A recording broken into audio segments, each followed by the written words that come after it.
Ever felt like finance textbooks speak a completely different language? Like you're trying to piece together this complex puzzle, but half the pieces are missing or maybe in code. Well, you're definitely not alone. And if you're tackling a college finance course, you know exactly what we're talking about.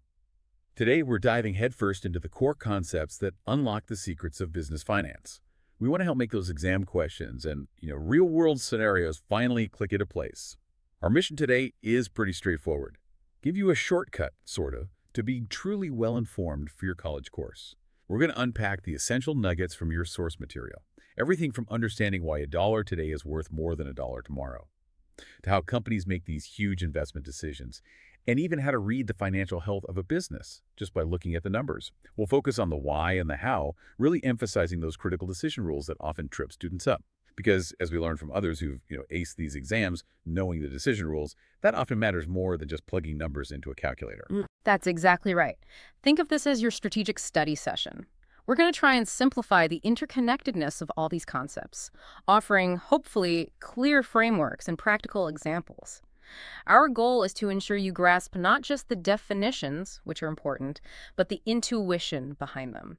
So you can confidently apply this knowledge both in your coursework for those exams and, frankly, beyond, because that deeper understanding, that's what really sticks. Okay, let's unpack this then. Before we get into the real nitty-gritty, let's get clear on what finance even is, especially business finance. It gets confused with accounting all the time, but they're really distinct superpowers for a company. Understanding that difference is fundamental for your course. Absolutely. Accounting, at its heart, it's about looking backward. It's the meticulous recording, reporting, and analyzing of past financial transactions. Right. Historical data, accuracy, compliance. Like balance sheets. Income statements. Exactly. It's like keeping a detailed log of where a ship has been. And if accounting is the logbook of the past, then finance. Well, finance is the navigation system for the future. It takes that accounting data and uses it to manage assets and liabilities, to strategize for growth, and to ensure stability. So it's leveraging data for forward-looking decisions. Yeah. Balancing risk and return. Precisely.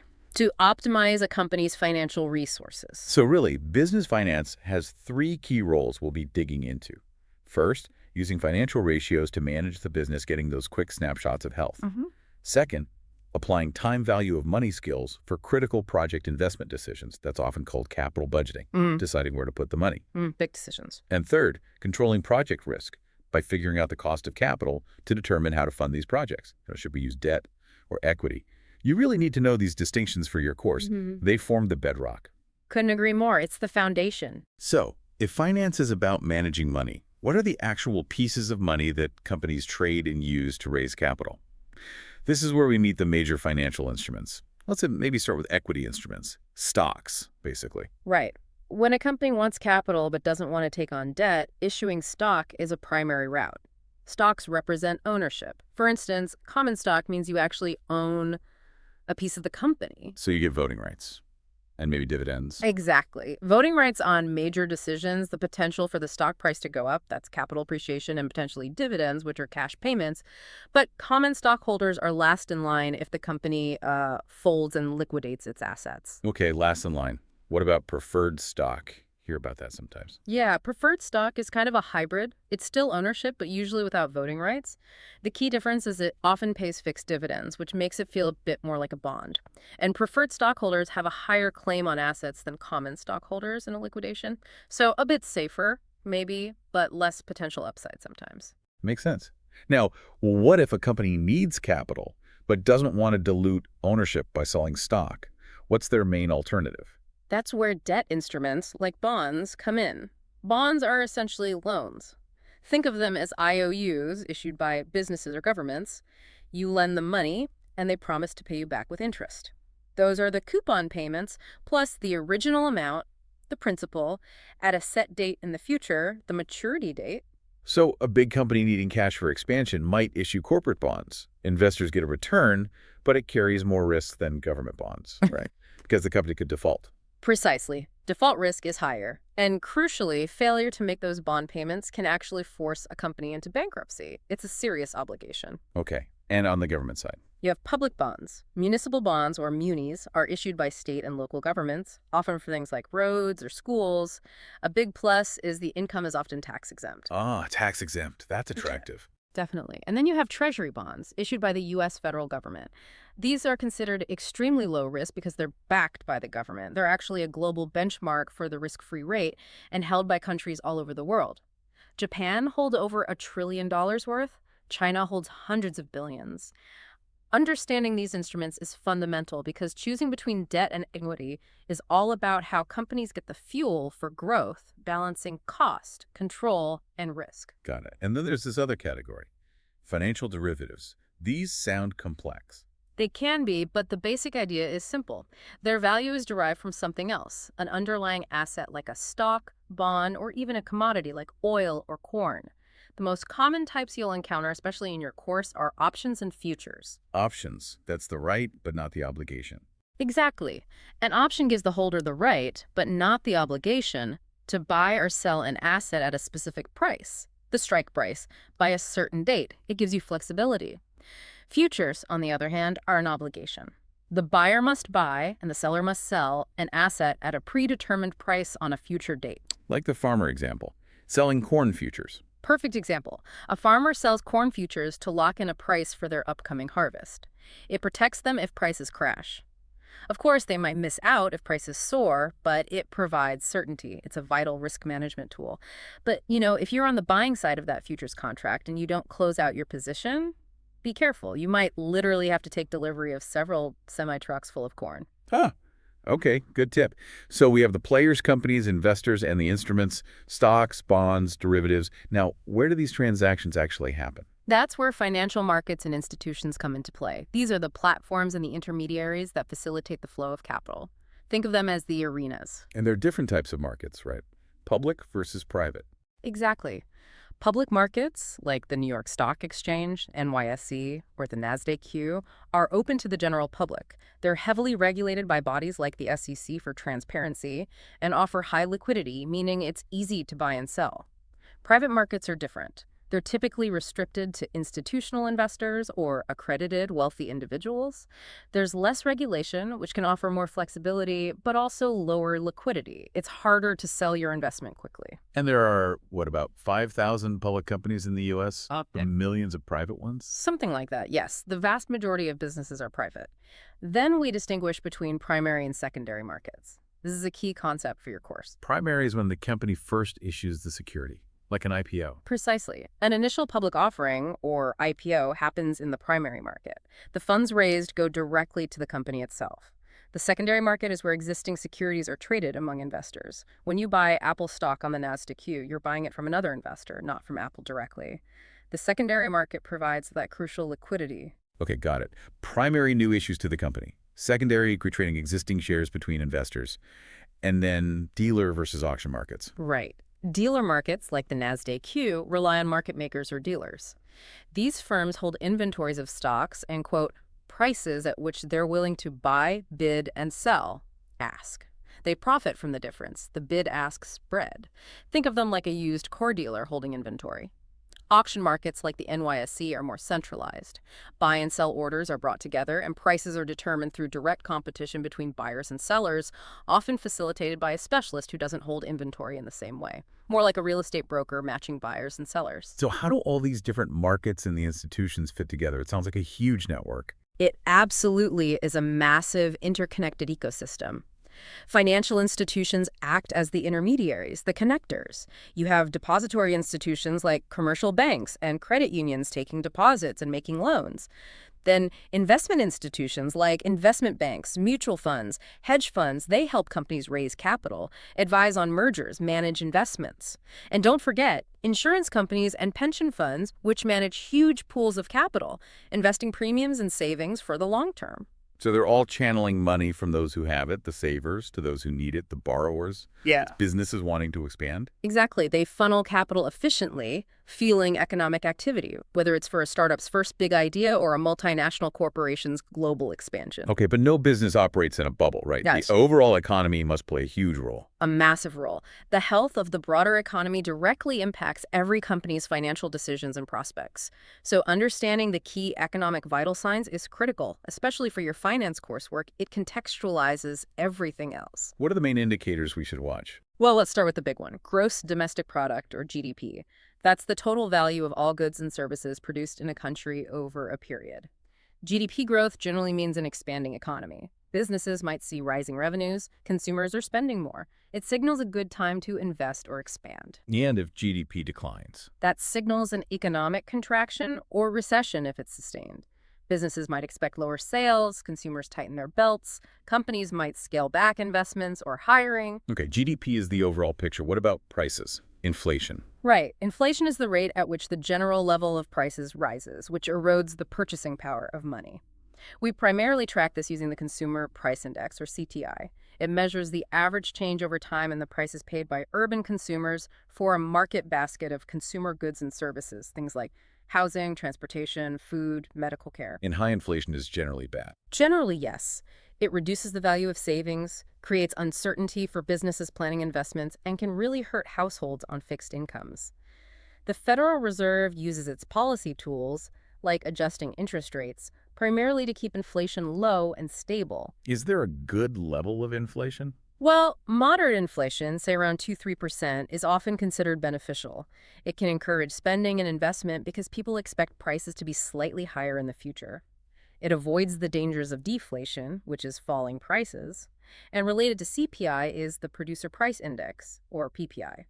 This tracks prices at the wholesale level, from the producer's perspective. Why track that separately? Because the PPI often acts as a leading indicator. Increases in producer costs frequently get passed along to consumers down the line, so a rising PPI can signal future increases in the CPI. Makes sense. What about jobs? Unemployment rates must be key too. Absolutely crucial. The unemployment rate measures the percentage of the labor force that is jobless and actively looking for work. A high rate indicates economic distress. Fewer people working means less consumer spending, which hurts businesses' sales. A low rate signals a robust economy, potentially leading to wage growth as companies compete for workers. But I've heard the definition can be tricky, like people who give up looking aren't counted. That's a nuance, yes. The standard unemployment rate, often called U3, doesn't count discouraged workers or those working part-time who want full-time work. So the headline number might understate the true level of labor market slack sometimes. And there's this idea of full employment, which isn't 0% unemployment, but typically around 4–4.5%, accounting for natural job transitions. Okay. GDP, inflation, unemployment. What else? I've heard about the yield curve. The yield curve. Very important, especially as a forecasting tool. It plots the interest rates, yields, of bonds having equal credit quality but different maturity dates. Typically, we look at U.S. Treasury bonds. A normal yield curve slopes upward. This means long-term bonds have higher yields than short-term bonds. This is generally seen as a sign of a healthy economy, where investors expect growth and perhaps slightly higher inflation in the future, demanding more compensation for locking up money longer. And in inverted curves. That's when short-term Treasury yields are higher than long-term yields. This is relatively rare, but it's historically been a remarkably accurate predictor of recessions. The thinking is that investors expect interest rates to fall in the future due to a slowing economy, so they pile into long-term bonds, driving their yields down, while demanding higher rates for holding short-term debt due to current uncertainty or Fed tightening. An inverted curve signals caution for businesses. Wow, okay, so it's like a warning sign. A pretty reliable one, historically. And finally, of course, interest rates themselves, set by central banks like the Fed. Lower rates make borrowing cheaper, encouraging businesses to invest and expand, and consumers to spend. Higher rates do the opposite. They increase borrowing costs, potentially slowing down investment and spending, which can cool down inflation, but also potentially dampen economic growth and stock prices. So all these indicators work together. They're all interconnected. Think of them like the dashboard instruments for the economy. Businesses use them like a weather report. They don't just tell you what's happening now, they help forecast future conditions, allowing companies to adjust their strategies, whether that's investing for growth or tightening their belts for a potential downturn. Okay, that foundational landscape makes a lot more sense now. Let's dive into arguably the most useful, or at least the most fundamental, concept in finance: Hmm. the time value of money, or TVM. Absolutely. This is the heartbeat of finance. So the basic idea, why should you care about getting, say, $5,000 today versus getting that same $5,000 3 years from now? Intuitively, everyone picks today, but why? Understanding the why is crucial, especially for your course, because it underpins so much else. There are three core reasons, and they really stack up together. First, there's risk. Or, maybe, uncertainty. A promise of money in the future isn't guaranteed. The person or company promising it might not be able to pay, they might default. Getting the cash today eliminates that future uncertainty. Right. If my neighbor promises me $50,000 next year, well, I'd feel a lot better if it was in my bank account now. Exactly.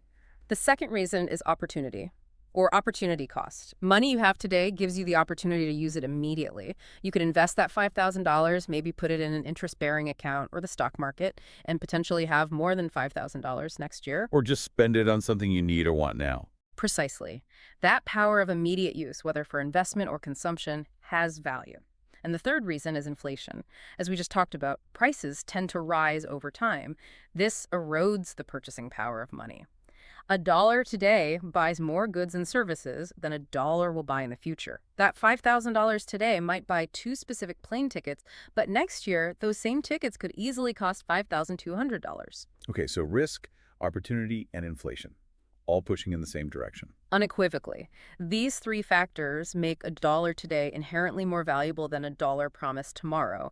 Grasping this core intuition is far more important than just memorizing a formula because it informs literally every financial decision. So TVM isn't just this abstract theory. It's a practical tool set for moving money along a timeline. How do we actually do that? We do it in two main ways. Compounding and discounting. They're like two sides of the same coin. Compounding is about moving money forward in time. You take a sum of money you have today, a present value, and calculate what it will be worth at some point in the future, a future value. And this considers the interest earned. Not just the interest earned, but the interest earned on previously earned interest. That's the magic, or the miracle, as Einstein supposedly called it, of compound interest. Right, that example you mentioned earlier. $100 at 10% for 30 years. Simple interest gets you $400 total. But with compounding, earning 10% on the growing balance each year, that $100 explodes to roughly $1,745. That's a huge difference. It really highlights the power of time and consistent returns. Small differences in interest rates or time periods can have absolutely dramatic impacts over the long haul. This is why starting to save early for retirement is so powerful. Okay, so compounding moves money forward. What about the other way? That's discounting. Discounting moves money backward in time. You take a sum of money you expect to receive in the future, a future value, and calculate what it's worth today, its present value. Like the $5,000 promised in 3 years. We need to figure out its value right now. Exactly. If the appropriate interest rate or discount rate, reflecting the risk and time involved, is, say, 10%, we discount that future $5,000 back to the present. Its present value would be significantly less than $5,000, around $3,750 in this case. We're essentially stripping out the interest that would have been earned over those 3 years. So compounding adds future interest. Discounting removes it to find today's value. Precisely. These two processes allow us to make fair apples-to-apples comparisons between cash flows occurring at different points in time. That skill is absolutely critical for evaluating investments, loans, projects, basically, anything involving money over time. Okay, but most financial situations aren't just single lump sums, right? Like my car payment or saving for retirement month after month. Great point. That brings us to annuities. An annuity is simply a series of equal-sized payments made at regular intervals over a specified period. Think car payments, mortgage payments, regular retirement contributions, pension payouts. Those are all typically annuities. And the key characteristics are? All the payments are the same size, and they're all equally spaced in time, monthly, quarterly, yearly, whatever it is. So we can calculate the future value of these streams too. Yes, we can calculate the future value of an annuity, FVA. This tells us how much a series of regular payments will accumulate to by a certain future date, including all the compounded interest. Let's take your retirement example. Suppose you save $3,000 every year for 30 years, and you earn a 10% annual return. Okay, 30 times $3,000 is $90,000 contributed in total. Right. But because of compounding, that stream of payments doesn't just grow to $90,000, it grows to a much larger sum. At 10%, it would accumulate to approximately $493,500. Wow, nearly $500,000 from $90K in contributions. That's the power of FVA and compounding over time. Absolutely. And we can also work backward with annuities. We can calculate the present value of an annuity, PVA. This tells you how much a series of future payments is worth today. So for that same $3,000 per year for 30 years at 10%, what's its value right now? Its present value, PVA, is approximately $28,290. What this means is if you had $28,290 today and invested it at 10%, you could withdraw $3,000 every year for the next 30 years, and at the end of the 30th year, the account would be exactly zero. That's fascinating. So the PV and FE of the annuity are linked. Directly. Check this out. If you take that PVA of $28,290 today and compound it forward for 30 years at 10%, guess what it grows to? Let me guess, $493,500. Exactly, the FVA. So you can achieve that $493,500 retirement goal either by depositing the lump sum of $28,290 today or by making those $3,000 annual payments for 30 years. These calculations are incredibly useful. Businesses use them to figure out loan payments, lease values, project cash flows. You use them for retirement planning, car loans, mortgages. They let you solve for unknowns like how much you need to save each year, the payment to reach a future goal, FVA. And just quickly, how do interest rates and compounding frequency affect these annuity calculations? Good question, and important for your course. Higher interest rates make future values much larger and present values smaller. That 10% return makes a huge difference compared to, say, a 5% return over 30 years. That $28,290 PVA at 10% would become a much higher $46,170 PVA if the rate was only 5%. You'd need more upfront today to generate the same future income stream. And compounding frequency matters too, though usually less dramatically than the rate itself. Compounding more frequently, like monthly instead of annually, means you start earning interest on interest a little bit sooner and more often. So $1,000 at 6% annual compounding is $1,060 after a year, but compounded monthly. Compounded monthly, it would be slightly more, maybe around $1,061.68. Daily compounding would be even a tiny bit higher, like $1,061.83. These differences seem small over 1 year, but over 30 years, they become very significant. It's why things like mortgage interest being calculated monthly matters. Okay, TVM, compounding, discounting, annuities. Got it. Feels like the real engine under the hood of finance. It truly is. Master these concepts, and you've mastered a huge chunk of finance. All right, let's shift gears. We know companies need money, capital to operate and grow. This brings us to capital budgeting. Right. Fueling business growth and making smart bets with that capital. So first, why and when do companies actually need capital? It seems obvious, but let's break it down. Well, at the most basic level, they need it to fund day-to-day operations, paying salaries, buying raw materials, managing expenses. That's working capital. But beyond that, they need capital for growth, expanding facilities, launching new products, entering new markets, acquiring other companies, investing in research and development, replacing old equipment. It's the lifeblood, really. And where do they get this capital? Primarily three sources. One is equity capital, which means selling ownership shares to investors. Two is debt capital, which is borrowing money from lenders, banks, bondholders. And three is retained earnings, which is simply reinvesting the profits the company has already generated back into the business. So when do they typically go looking for external capital, like debt or new equity? Usually during specific phases or events. Startups obviously need initial capital. Companies in high-growth phases need funds to scale up. When undertaking large new projects or acquisitions, sometimes just to maintain liquidity during a downturn or manage unexpected risks. Like the examples you mentioned, the athletic apparel company needing cash for a big marketing splash. Exactly. Or the semiconductor firm needing $200 million to buy a competitor. Even the small medical device business needing funds to replace essential, worn-out machinery. These all trigger a need for capital, often beyond what retained earnings can cover. And this leads to a really crucial concept for quantifying that need, right? DFN. Yes, discretionary financing need, or DFN. This is a key calculation you'll likely see in your course. The formula looks at projections.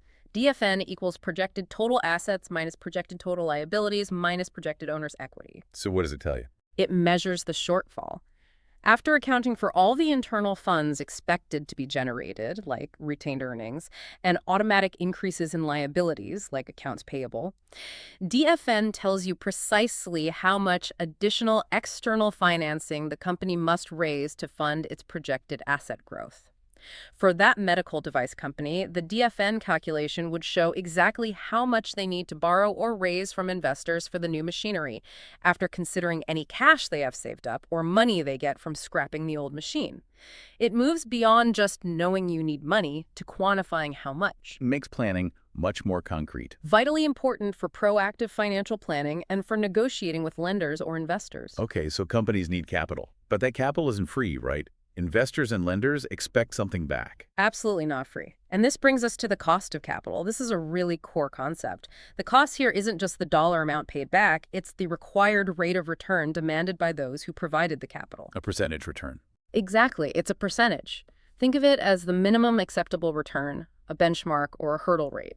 Any investment project the company undertakes must promise a return greater than this cost of capital to actually be profitable and add value to the firm. Let's break that down. What's the cost of debt? The cost of debt is basically the interest rate the company pays on its borrowed funds, its loans, its bonds. Things like the company's creditworthiness, risk of default, the length of the loan, and how often payments are made all influence this rate. A riskier company pays a higher interest rate. And there's a tax advantage here. Yes, a very important one, especially when comparing debt to equity. Interest payments made on debt are tax deductible. They are paid before the company calculates its taxes, which reduces taxable income. So we often talk about the after-tax cost of debt. If the interest rate on a loan is, say, 9.5%, that's the before-tax cost, the company's tax rate is 30%, the after-tax cost is only 9.5% times 0.30, which equals 6.65%. So the government effectively subsidizes debt financing a bit.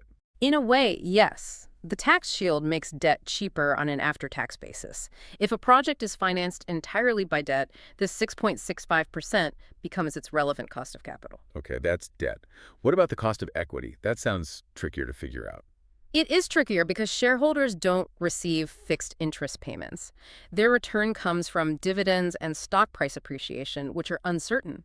Think about the investors on Shark Tank. They're assessing the risk of a startup and demanding a potential return that compensates them for that risk. That required return is the company's cost of equity. How do you estimate that risk? You mentioned beta earlier. Right. Beta is one common way. It measures how sensitive a company's stock price is to overall market movements, what we call systematic risk.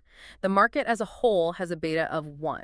A stock with a beta greater than 1, like Apple's maybe 1.24, is considered riskier than the market. A beta less than 1, like Microsoft's maybe 0.90, is less risky. We use models like the capital asset pricing model, CAPM, which incorporates beta, the risk-free rate, and the expected market return to estimate this required return, the cost of equity. So if the market is expected to return 10–12%, maybe Apple's cost of equity is higher, like 14%, Microsoft's lower, maybe 9–10%. Something like that, reflecting their different risk profiles. And remember, unlike debt interest, there are no tax breaks for the returns paid to equity holders, dividends.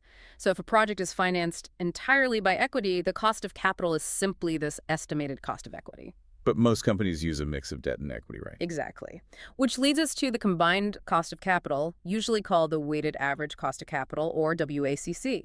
You calculate it by taking the proportion weight of the company's financing that comes from equity, multiplying that by the cost of equity, and adding that to the proportion weight of financing from debt multiplied by the after-tax cost of debt. Okay, let's take that $200 semiconductor acquisition example. Say it's funded 50% with equity costing 15% and 50% with debt with an after-tax cost of 5%. All right. The WACC would be 0.50, 15% plus 7.5%. That's 7.5% plus 2.5%, which equals 10%. So 10% is the overall hurdle rate for this company, given its current financing mix. And the decision rule.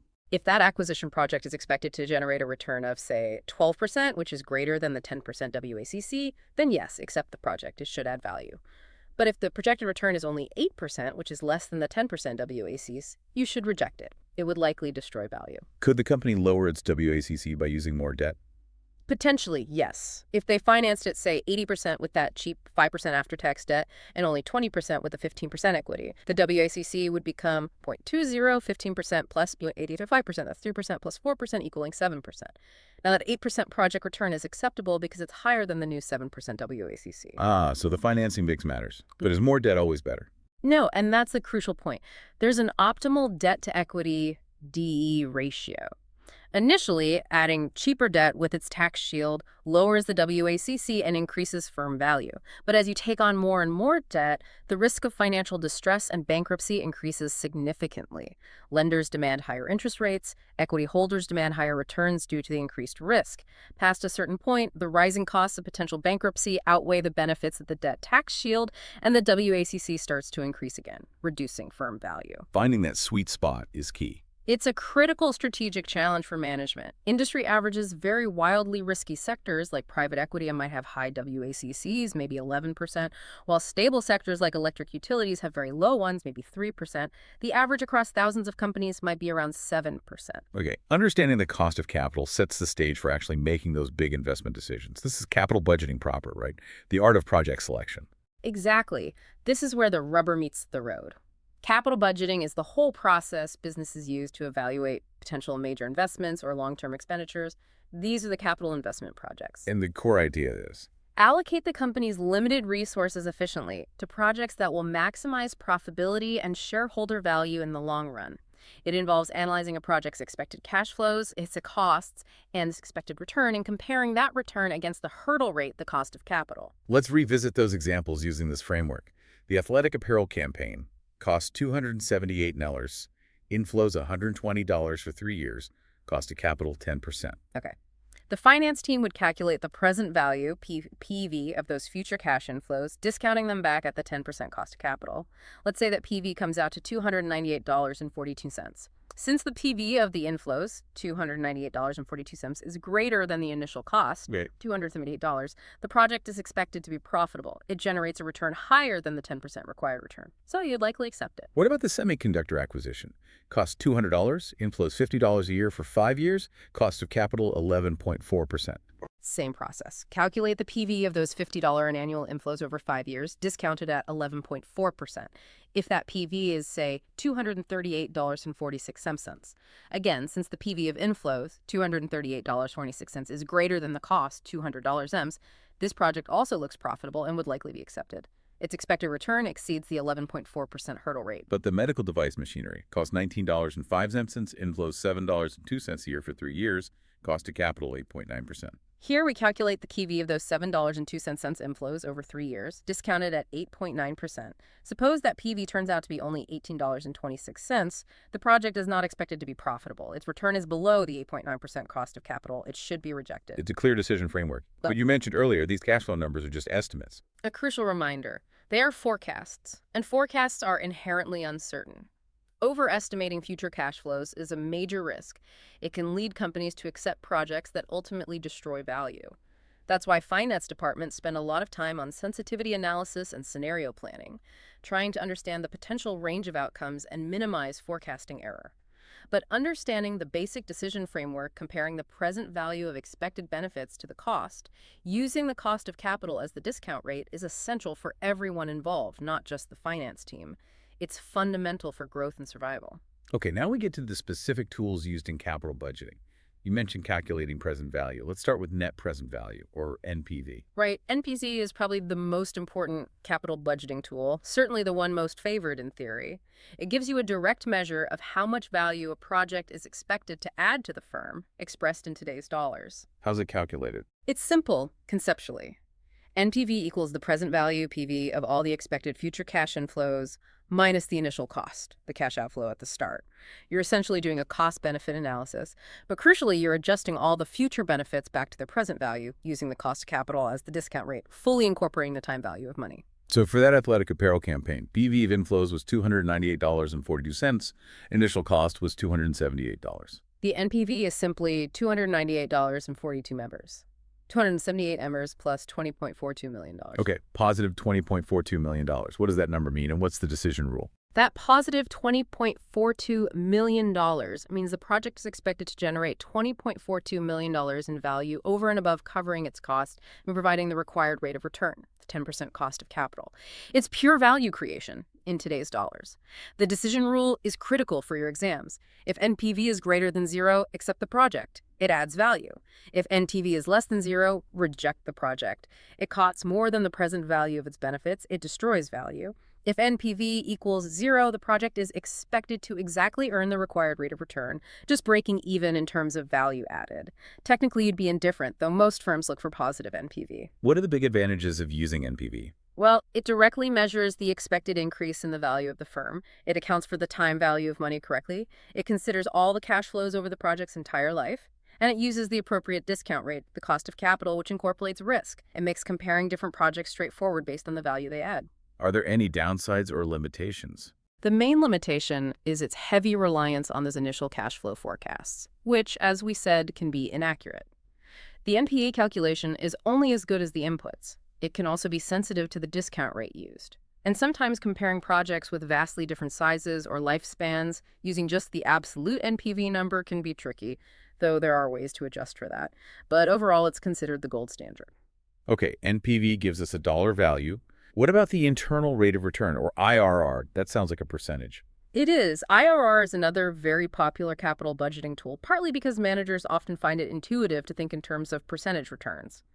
The IRR is defined, technically, as the discount rate at which the net present value, NPV, of a project's cash flows equals exactly zero. The discount rate that makes NPV zero, how does that help? Think of it as the project's inherent effective rate of return. It's the break-even discount rate. We know there's an inverse relationship between the discount rate and NPV. As the rate goes up, NPV goes down. The IRR is the point where the NPV profile crosses the zero line. For our athletic apparel project, we found the NPV was positive, $20.42 when using a 10% discount rate, the cost of capital. The IRR would be the higher discount rate that drives that NPV down to exactly zero. In this case, it was calculated to be approximately 14.13%. So the project's internal return is 14.13%. What's the decision rule for IRR? This seems crucial for exams. Absolutely crucial. The decision rule is compare the project's IRR to the company's required rate of return, which is the cost of capital, or WACC. If IRR is greater than the cost of capital, accept the project. The project is generating a return higher than the cost of financing it. If IRR is less than the cost of capital, reject the project. Its return doesn't cover the financing costs. If IRR equals the cost of capital, you're indifferent, like NPV equals zero. So in our example, IRR, 14.13%, is greater than the cost of capital, 10%. So we accept. Same decision as NPV gave us. Exactly. For most independent conventional projects, one initial outflow followed by inflows, NPV and IRR will lead to the same accept trajectory decision. What are the advantages of IRR? Its main advantage is its intuitive appeal. A percentage return is easy to understand and communicate. It also accounts for the time value of money. But are there limitations? You hinted at some earlier. Yes, and they are significant. The biggest issue is the implicit reinvestment assumption. The IRR calculation mathematically assumes that all the intermediate cash flows generated by the project can be reinvested at the IRR rate itself. So in our example, it assumes the $120 inflows can be reinvested to earn 14.13%. That might be unrealistic if the company's actual opportunities only offer returns closer to its cost of capital, 10%. This can make the IRR look artificially high. So NPV uses the cost of capital as the reinvestment rate assumption, which is usually more realistic. Precisely. Other IRR issues. Some unconventional projects, with multiple sign changes in cash flows, can have multiple IRRs, making the rule ambiguous. An IRR, like NPV sometimes, doesn't directly consider the scale of the project.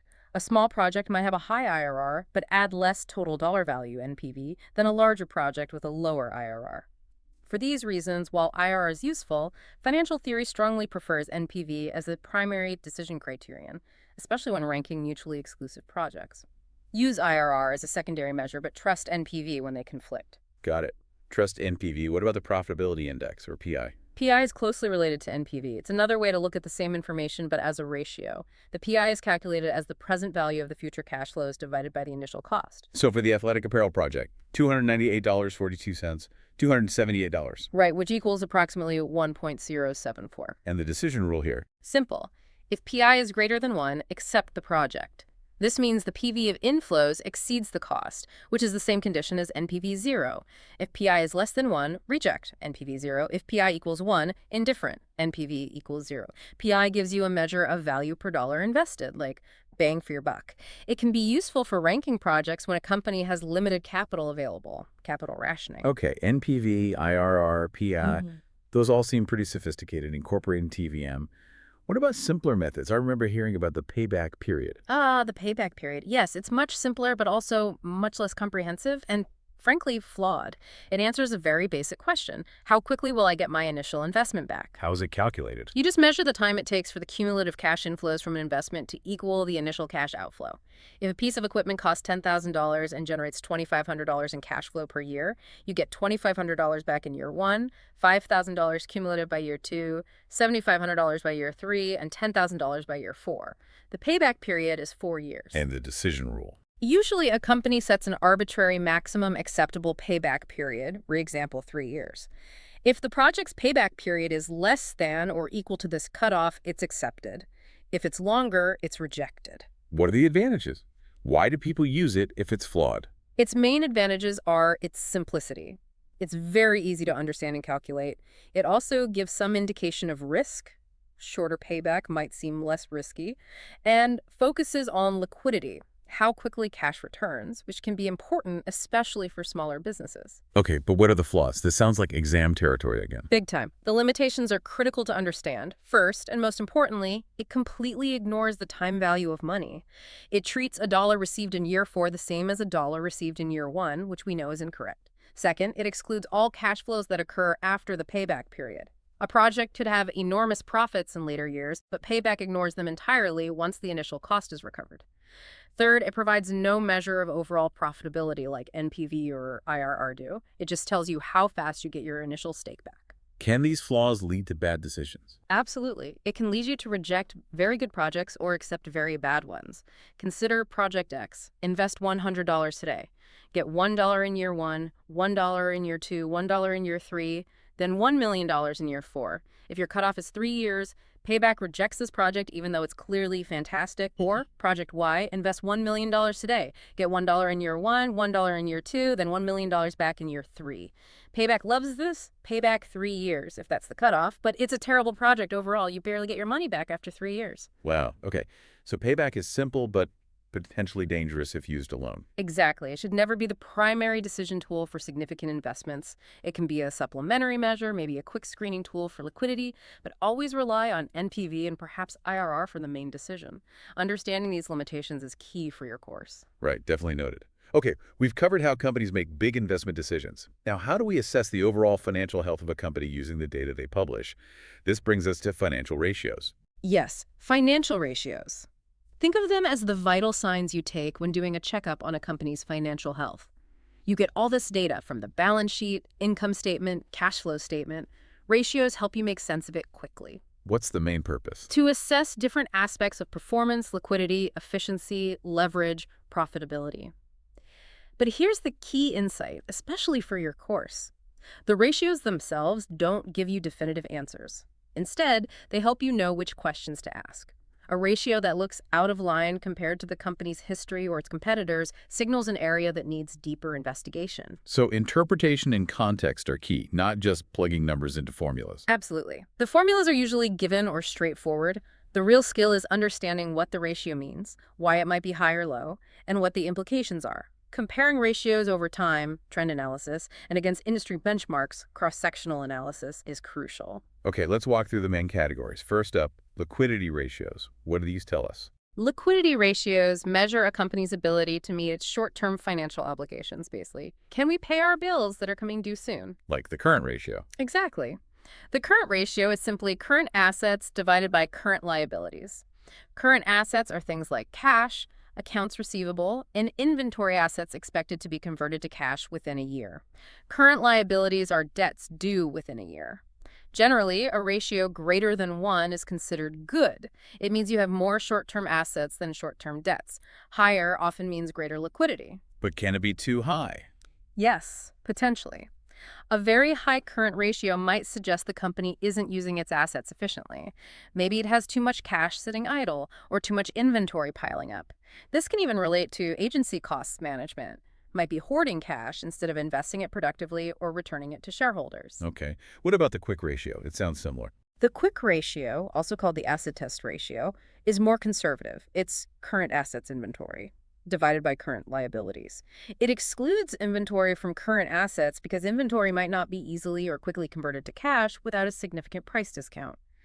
A quick ratio above 1 is generally seen as a sign of strong liquidity, as the company can cover its short-term debts without relying on selling inventory. Let's use that XYZ Corp example. Their current ratio was 2.92, higher than competitors.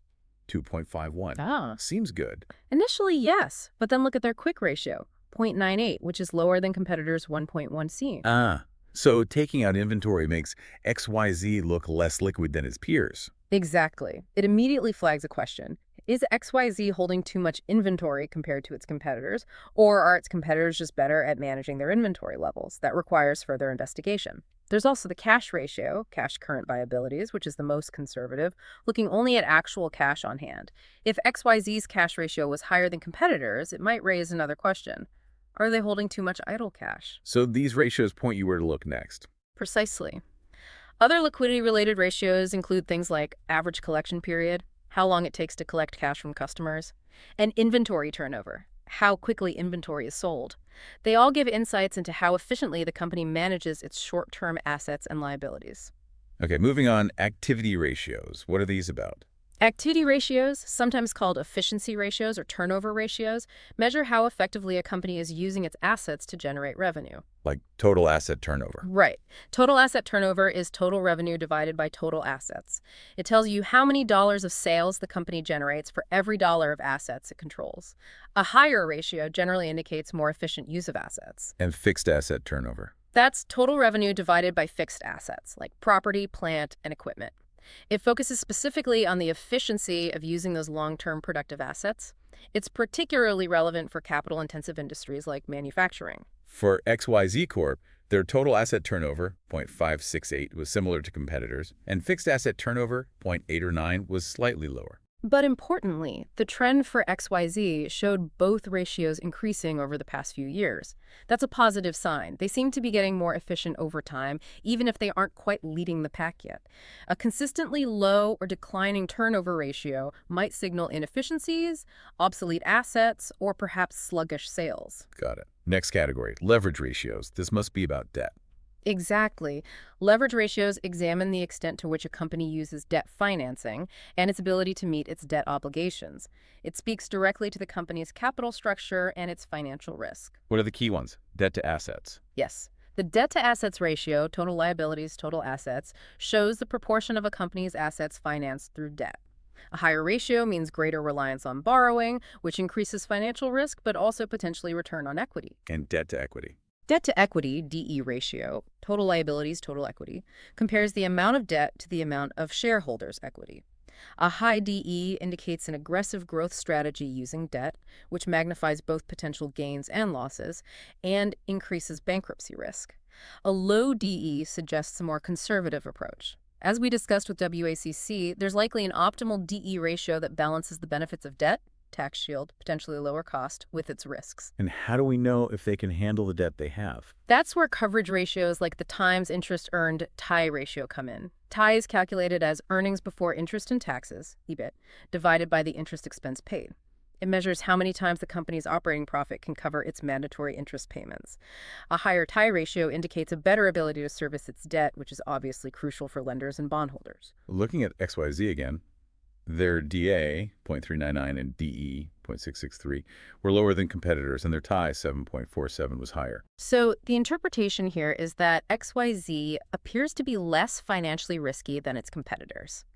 It's using less debt and has a stronger ability to cover its interest payments. This might even lead to the question, is XYZ being too conservative? Is it potentially below its optimal DE ratio, meaning it could perhaps take on more debt strategically to lower its WACC and potentially increase shareholder value? Interesting. So low debt isn't always the best answer from a value perspective. Not necessarily. It's about finding the right balance for that specific company and industry. Okay, on to maybe the most watched category. Profitability ratios. How much money are they actually making? Right. These ratios measure the company's ability to generate profits relative to its sales, assets, or equity. They're key indicators of overall success. Like return on assets, ROA. Yes, ROA, net income total assets, shows how efficiently the company uses its entire asset base to generate net income. A 15% ROA means the company earned $0.15 in net profit for every dollar of assets it employed. And return on equity, ROE. ROE, net income total equity, measures the return generated specifically on the shareholder's investment, equity. It's often a key metric for investors, showing how effectively their capital is being used to generate profits. Higher is generally better. But a caution here. High ROE could be driven by high debt. Exactly. Since assets equals liabilities plus equity, if a company has high debt leverage, its equity base might be relatively small. Even a moderate net income divided by a small equity base can result in a very high ROE. So you always need to look at ROE in conjunction with leverage ratios to understand the risk involved. Makes sense. And profit margin. The profit margin, specifically the net profit margin, net income total revenue, is very straightforward. It tells you what percentage of every dollar of sales the company keeps as net profit after all expenses, interest, and taxes are paid. Higher margin generally means a more profitable company or perhaps stronger pricing power. There's also the operating margin, EBIT total revenue, which looks at profitability from core operations before considering interest and taxes. For XYZ, their ROA, ROE, and profit margin were all lower than competitors. Correct, which signals they might be less profitable or efficient than their peers currently. However, the positive trend we saw earlier, these ratios had been increasing for XYZ over the past few years, is encouraging. It suggests improvements are being made even if they haven't caught up yet. Consistently low profitability might lead management to focus on cutting costs, improving efficiency, or changing pricing strategies. Okay, one last category. Market ratios. How do these differ? Market ratios connect the company's accounting beta, its book value, to its stock market performance, its market value. They reflect how investors in the market perceive the company's performance and future prospects. Book value versus market value. Can you clarify that? Sure. Book value is the value of the company, according to its financial statements, basically. Assets minus liabilities equals equity, or book value. It's based on historical costs. Think of the original price printed on a baseball card, maybe $0 or a 5. Market value, on the other hand, is what the company's shares are actually trading for in the stock market right now. It reflects investors' collective assessment of future earnings potential, growth, risk, brand value, etc. That same baseball card, if it's a rare Ken Griffey Jr. rookie card in mint condition, might have a market value of $91 or much more. Big difference. So market ratios capture that investor perception, like the PE ratio. Exactly. The price-earnings PE ratio is probably the most widely cited market ratio. It's calculated as the current market price per share divided by the company's earnings per share, EPS, which is net income number of outstanding shares. It tells you how much investors are willing to pay for each dollar of the company's current earnings. What does a high or low PE mean? Generally, a lower PE suggests the stock might be relatively cheaper or perhaps undervalued, or that investors have lower growth expectations. A higher PE indicates investors are paying a premium, possibly because they expect higher earnings growth in the future or perceive the company as lower risk or higher quality.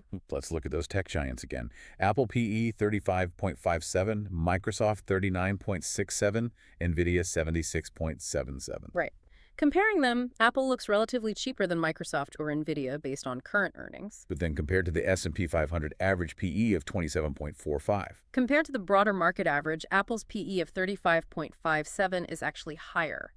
This suggests that while it might be cheaper than some of its direct tech peers, investors still value Apple at a significant premium compared to the average company in the S&P 500, likely due to its strong brand, profitability, and perceived stability.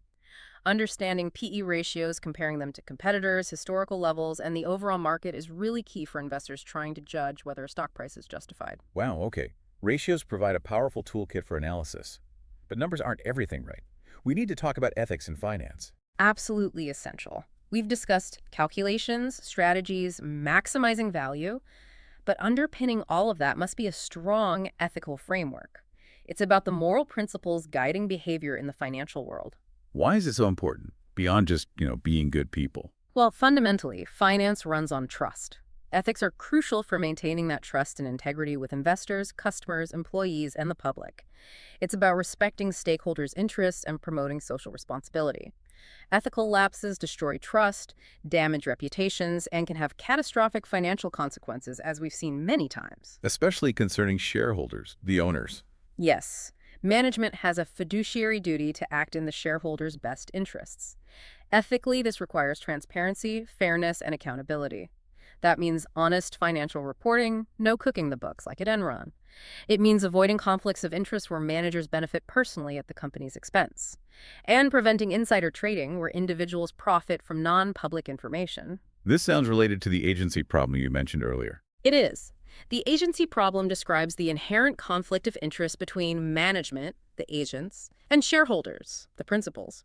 Managers might be tempted to pursue their own goals, like excessive perks, empire building through risky acquisitions, or prioritizing short-term bonuses over long-term health that aren't aligned with maximizing shareholder value. Like a CEO buying a fancy corporate jet the company doesn't really need.